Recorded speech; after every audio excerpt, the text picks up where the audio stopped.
आपने देखा होगा कि जब लॉकडाउन हुआ था उस वक्त हमें एक से एक खूबसूरत चीजें हमें देखने को मिली थी। शायद वैसा नीला आसमान हमने बचपन में देखा होगा। यह मैं सभी के लिए दावे के साथ कह रहा हूं, ये चाहे शहर में रह रहे लोगों के लिए, मेट्रोपॉलिटन सिटीज में, या फिर गांव की तो बात ही अब भी निराली है। वो वातावरण बहुत शुद्ध नजर आ रहा था और एक से एक जानवर भी जो अभी विलुप्त बताए जा रहे थे वो हमें शहरों में नजर आ गए थे। खुद कई बार मैंने देख लिया था कि बीच सड़क पर, चूंकि शहर के लिए ये चीजें नहीं है, गांव में तो सब देखी जाती हैं, शेर दिख गए या कभी लेओपार्ड दिख गया या फिर वहां पर हिरन दिख गई, तो ये बड़ी बात थी। तो उसके पीछे मैं आपसे जानना चाहता हूं कि ग्लोबल वार्मिंग की बात हो गई, लेकिन पेट्रोल, डीजल, ये एसी, ये गाड़ियों से निकलता हुआ धुआं, फैक्ट्री से निकलता हुआ धुआं कितना जिम्मेदार आपको लगता है और इसका उपाय क्या है? क्योंकि देखिए, कल कारखानों को हम रोक नहीं सकते, प्रोडक्शन चाहिए, उत्पाद चाहिए, विकास चाहिए, लेकिन दोनों का समाधान क्या है? मिक्स कैसे करें? बिल्कुल विकास चाहिए, पर उसको हम किस तरीके से लाएं ताकि ये जो समस्याएं हैं इसका भी हम हल ढूंढ पाए। तो देखिए, जो कदम हमें आज लेना होगा वो है, एक तरफ जो हमें इंडस्ट्री और गाड़ियां, यहाँ पे साफ ईंधन और साफ टेक्नोलॉजी, इनको लाना बहुत जरूरी है। और आज आप देखेंगे जैसे दिल्ली जैसे शहर में हमने कोयला को बंद किया, और कल जो एक नया निर्देश आया है एयर कमीशन से, वो तो कह रहे हैं कि पूरी एनसीआर में वो कोयले को बंद करेंगे अभी। तो साफ ईंधन बहुत जरूरी है, और जो गंदे ईंधन होते हैं, कोयले हैं, पेट्रोल, फर्नेस ऑयल, इससे बहुत जहरीले गैसेस और प्रदूषण निकलता है। उसके साथ साथ एक और बड़ा कदम जो हमें लेना होगा वो है यातायात पर। आज दिल्ली शहर में 3 करोड़ गाड़ियां हर रोज चल रही हैं, और उससे जो बाहर से भी गाड़ियां अंदर आ रही हैं। अगर इतनी गाड़ियों की भीड़ होगी तो आपको कहाँ साफ हवा मिलेगा? तो उसके लिए एक तरफ इलेक्ट्रिफिकेशन कीजिए ताकि जो तेल पाइप से धुआं निकलती है उसको खत्म करें, पर उसके साथ साथ जो पब्लिक ट्रांसपोर्ट या कि यातायात और जो पैदल यात्री, साइकिल यात्री, इनको बढ़ावा दें। और तीसरी जो बड़ी कदम जो लेने वाली है वो है वेस्ट की समस्या।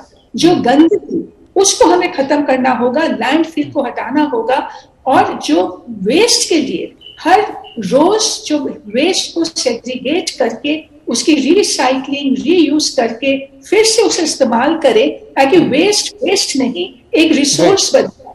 तो ये कुछ तमाम चीजें हैं जिसके ऊपर हमें गौर करना है अगर हमें परमानेंट सॉल्यूशन के बारे में अगर हमें सोचना हो।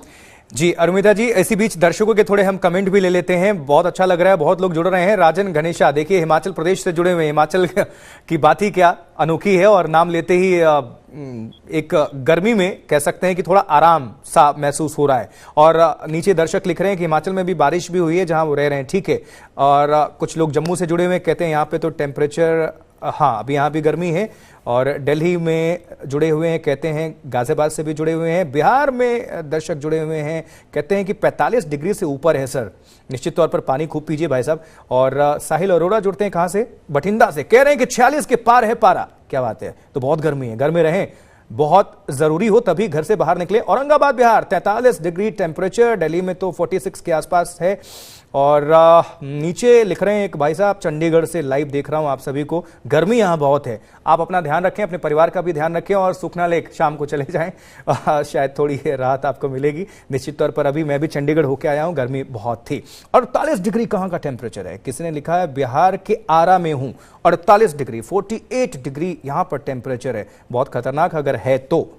वैसे उतना नहीं होना चाहिए वहां पर, मुझे लगता है कि 42-43 के आसपास पारा होगा। सीतापुर में भी 42 से ऊपर है। कानपुर डिस्ट्रिक्ट से जुड़े हुए हैं कुछ लोग, बहुत लोग, चलिए 45 के पार सभी अपना अपना पारा बता रहे हैं। मैं तो चाहूंगा कि जल्दी से हर इलाके में, हर हिस्से में जहां पर आप हों, बारिश हो और थोड़ी आपको राहत मिले, हमें भी राहत मिले, दिल्ली एनसीआर में भी राहत मिले। तो दिल्ली की हवा क्यों पहुंची खराब स्तर पर, हम आपको बता रहे हैं। अरुमिता रॉय चौधरी हमारे साथ पर्यावरणविद जुड़ी हुई हैं। अरुमिता जी, अभी जिस तरह से तापमान एकाएक बढ़ रहा है, इसमें जो पॉल्यूशन है उसमें उसकी कितनी भूमिका आप देखती हैं? क्या पॉल्यूशन से टेम्परेचर में भी फर्क होता है? अगर आसान भाषा में समझे तो इससे कुछ ऊपर नीचे टेम्परेचर होता है, पॉल्यूशन अगर बढ़ गया तो? होता है जी। तो हम जो एक्सपर्ट जो हमें समझाते हैं वो बताते हैं कि ये जो कण होते हैं, जो पार्टिकल्स होते हैं, उसका एक अंश जिसको वो कहते हैं ब्लैक कार्बन, एकदम काला कार्बन। और काला जब आप कहते हैं, उससे आपको पता चल जाएगा कि अगर कुछ काला है तो उसमें गर्मी ज्यादा खींचती है उसे। तो इसीलिए कहा जाता है कि जो ब्लैक कार्बन एमिशंस जो डीजल से, कोयले से और बाकी जो तमाम जो गंदे ईंधन हम जलाते हैं वहां से निकलते हैं, उससे गर्मी बढ़ जाती है। पर तो और एक और तरफ जो ओजोन जो हमारे फेफड़ों के लिए बहुत खतरनाक है, और जो लैंडफिल से, जैसे बलसावा, गाजीपुर से जो मीथेन की जो गैस निकलती है, ये जो गैसेस हैं इससे भी गर्मी बनती है। इसको ग्लोबल वार्मिंग गैसेस कहा जाता है। तो ये जो एक जो क्लाइमेट चेंज और जो क्लीन स्वच्छ हवा कि ये जो दो चीजें हैं जो जुड़े हुए हैं, एक दूसरे को रीइंफोर्स करता है। तो ये समझ बहुत जरूरी है कि प्रदूषण से भी गर्मी बढ़ती है।